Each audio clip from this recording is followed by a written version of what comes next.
The arrival. The Voidborn Empire had conquered 1,000 worlds across 3 galaxies. Their massive crystalline ships moved through space like silent predators, their technology so advanced that most civilizations surrendered before a single shot was fired. Captain Krell stood on the observation deck of the Absolute Dominion, his 4 arms crossed behind his back, as he studied the holographic display of a small blue planet. "Earth," he said, his voice resonating through the ship's neural network. "Population, 8 billion. Technology level, primitive. Military capability, negligible. Time to conquest, estimated 12 standard hours." His lieutenant, Vex, floated beside him on anti-gravity pods. "The preliminary scans show they've barely achieved fusion power, Captain. Their fastest vessels can't even approach light speed. This will be our easiest conquest yet." Krell's mandibles clicked in what passed for a smile among the Voidborn. "Begin preparations. I want the entire fleet in position within 3 rotations. Send the standard surrender ultimatum once we're detected." 3 days later, Earth's most powerful telescopes finally spotted what astronomers initially dismissed as a cluster of asteroids.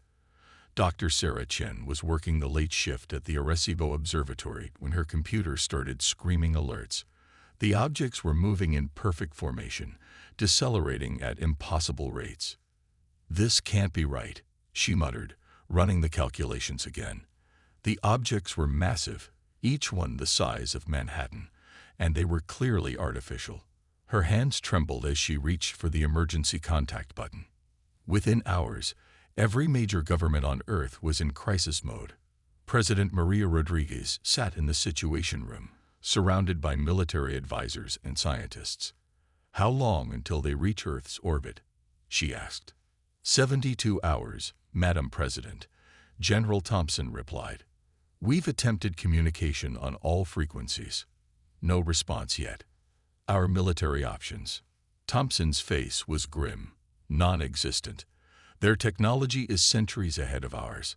Our nuclear arsenal wouldn't even scratch their hull plating." The silence in the room was suffocating. Then, every screen in the facility flickered to life. An alien face appeared, elongated, with multiple eyes and mandibles that moved as it spoke in perfect English. "People of Earth, I am Captain Krell of the Voidborn Empire. You have 3 of your planet's rotations to surrender unconditionally. Resistance will result in the immediate sterilization of your world. You will send 12 representatives to negotiate the terms of your integration into our empire. Choose wisely." The transmission ended, leaving the world leaders staring at blank screens. The next 24 hours saw global panic. Stock markets crashed. Religious leaders proclaimed the end times. Millions fled cities, though there was nowhere to truly hide from an enemy that could destroy the planet itself. But amid the chaos, something unexpected happened. When the call went out for volunteers to represent Earth, thousands stepped forward. Not politicians or military leaders. They were deemed too valuable to risk. Instead, ordinary people offered themselves for what might be humanity's last diplomatic mission. Marcus Johnson, a Detroit mechanic, was fixing a customer's car when he heard the news on the radio. He wiped his greasy hands on his coveralls and walked to his computer. "If they want regular folks, they'll get regular folks," he said, filling out the volunteer form. Dr. Yuki Tanaka, a marine biologist from Tokyo, was studying octopus behavior when her assistant burst into the lab with news of the volunteer program. She looked at her research subjects, creatures that could change color, solve puzzles, and squeeze through impossibly small spaces. "Perhaps it's time to put my knowledge of adaptive behavior to use," she said. Thomas O'Brien, an Irish pub owner from Dublin, was serving his regulars when the announcement came through. He poured himself a whiskey, downed it in one gulp, and grinned. "Well, lads, someone needs to show these aliens proper hospitality. Might as well be me." Maria Gonzalez, a kindergarten teacher from Mexico City, was comforting her frightened students when she made her decision. "If I can handle 35-year-olds during a sugar rush, I can handle aliens," she reasoned. The selection process was chaotic but swift. 12 volunteers were chosen based on a mysterious algorithm that prioritized diversity of thought over expertise. They were given 12 hours of rushed preparation, basic diplomatic protocols mixed with crash courses in xenobiology and first contact theory. The shuttle that would carry them to the alien mothership was humanity's most advanced spacecraft, hastily modified with what engineers hoped was a compatible docking mechanism. As the volunteers strapped in, they could feel the weight of 8 billion souls on their shoulders. Marcus looked around at his fellow representatives, teachers, scientists, artists, engineers, and even a street musician. "Anyone else think we're completely insane for doing this?" he asked. "Probably," replied Dr. Tanaka. "But someone has to try. Besides, predictable diplomats haven't worked well for humanity in the past. Maybe it's time for something different."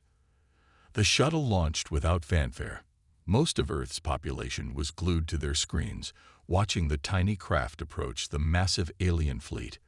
The void-borne ships hung in space like crystal cathedrals, their surfaces reflecting starlight in patterns that hurt to look at directly.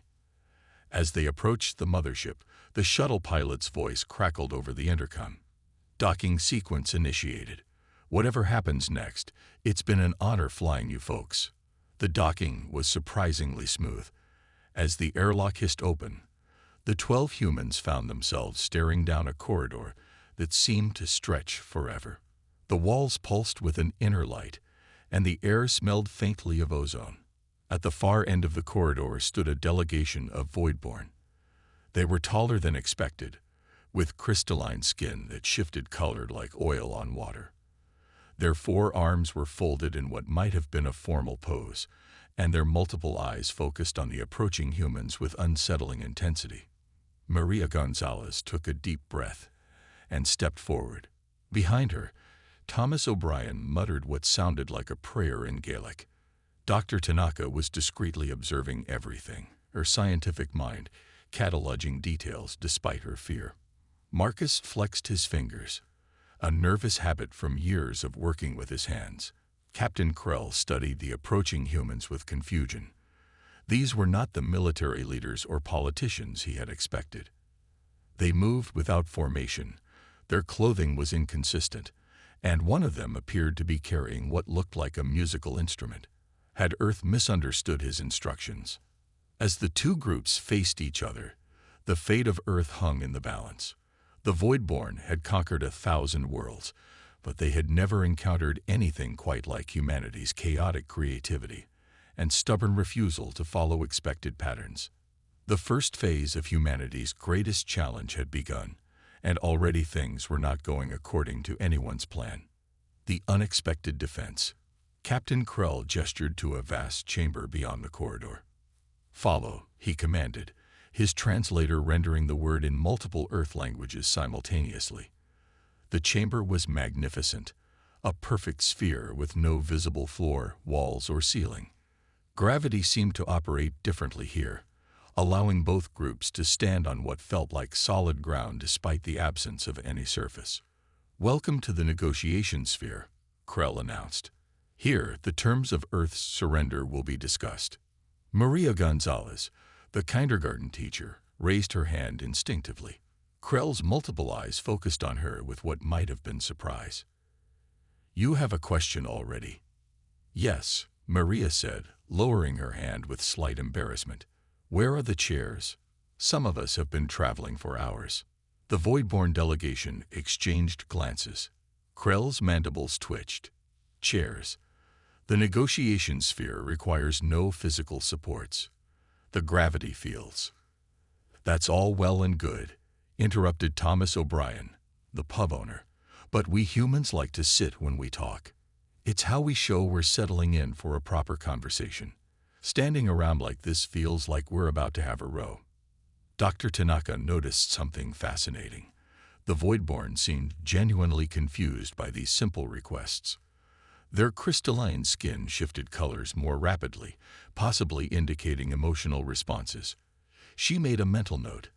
They weren't used to species that didn't immediately comply with their protocols. After a moment of consultation among the Voidborn, Chairs materialized from the floor, or what passed for a floor. They were oddly shaped but functional. As the humans sat, Marcus Johnson pulled out a water bottle and took a long drink, then offered it to his neighbor. The casual gesture seemed to perplex the aliens further. "Now then," Krell began, regaining his composure. "The terms of surrender are standard. Earth will become a protectorate of the Voidborn Empire. Your resources will be cataloged and utilized for the greater good. Your population will be optimized for efficiency. Resistance will result in planetary cleansing." "Hold on," said Jake Williams, a jazz musician from New Orleans. "When you say optimized, what exactly does that mean?" Krell's translator hesitated, searching for appropriate terms. "Inefficient population segments will be reassigned. Your species shows signs of redundancy that impede progress." The humans exchanged horrified glances. This was worse than they'd imagined.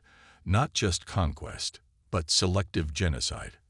"I have a different proposal," said Rachel Kumar, a software developer from Bangalore. She stood up, pulling out a tablet computer. "But first, I'd like to understand your system better. How does the Voidborn Empire manage 1,000 different species?" For the next hour, the humans asked seemingly innocent questions. How did Voidborn technology work? What was their command structure? How did they communicate across vast distances? The aliens, perhaps out of arrogance or sheer confusion at the humans' approach, answered readily. Dr. Tanaka noticed patterns in their responses. The Voidborn were logical to a fault, their entire society built on predictable hierarchies and unwavering protocols. They had encountered resistance before, but always in expected forms: military might, desperate negotiations, or fearful submission. Then Thomas O'Brien did something unexpected. He pulled out a small flask from his jacket and took a sip, then offered it to the nearest Voidborn. "Where I come from, we don't discuss serious matters without sharing a drink. It's tradition." The Voidborn recoiled. "Toxins are not permitted in negotiations," one stated. "Toxins?" Thomas laughed. "This is Irish whiskey, friend. Finest in the galaxy, if I do say so myself, though I suppose you lads have your own drinks." This sparked an entirely unexpected discussion about cultural practices. The humans learned that the Voidborn had eliminated such inefficiencies centuries ago. No art for art's sake, no music without mathematical purpose, no food beyond nutritional requirements. Jake Williams couldn't resist. He pulled out his saxophone, the instrument the Voidborn had noticed earlier. "You're telling me you've never had music just for the joy of it?" Without waiting for an answer, he began to play a slow, soulful blues melody. The effect was immediate and startling. The Voidborn's crystalline skin began to resonate with the sound waves, creating harmonics they had never experienced.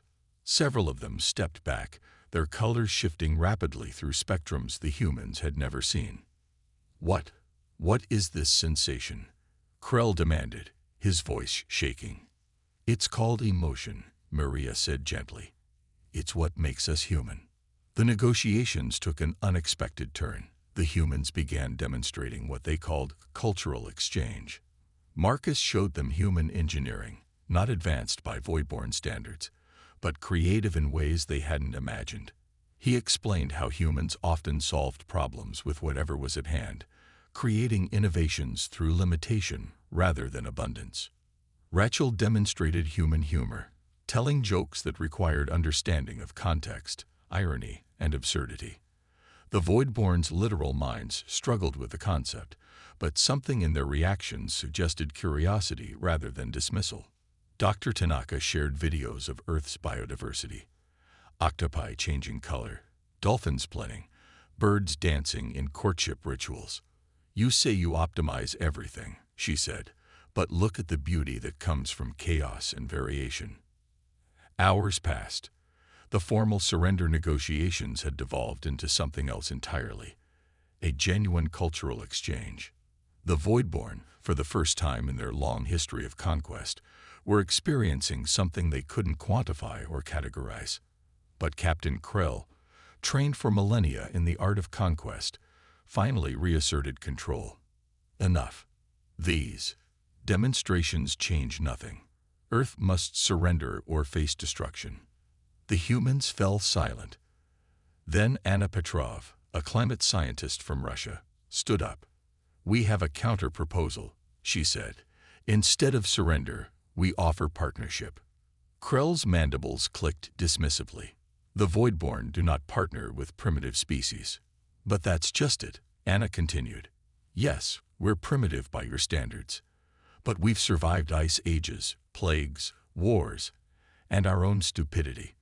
We've done it not through perfection, but through adaptation, through chaos, through the very inefficiencies you want to eliminate." She pulled up holographic displays from her tablet. Images of human history, achievements, and failures. "You've conquered 1,000 worlds by being stronger, but strength isn't everything. Sometimes survival requires being unpredictable, being creative, being human. Look at your empire," added Dr. Tanaka. "How many species have you encountered that truly surprise you? How many have shown you something genuinely new? Your perfection has made you stagnant." The Voidborn were silent. Their skin colors shifted in patterns that seemed almost anxious. Jake played another melody on his saxophone, this one hopeful and ascending. "We're offering you something you can't take by force," he said between notes. "We're offering you the chance to feel wonder again." Marcus stood up, his mechanic's hands gesturing expressively. "You talk about optimization and efficiency, but I've fixed thousands of machines, and I can tell you, the most efficient design isn't always the best. Sometimes you need redundancy. Sometimes you need the capacity to be surprised." "Here's our proposal," said Maria, her teacher's instincts kicking in. "Don't conquer Earth. Instead, learn from us. We'll share our chaos, our creativity, our ridiculous ability to find joy in the strangest places. In return, you share your technology, your knowledge. Both species become stronger." Captain Krell looked at his fellow Voidborn. Their silent communication, through means the humans couldn't perceive, lasted several minutes. Finally, he turned back to the human delegation. "This is unprecedented," he said.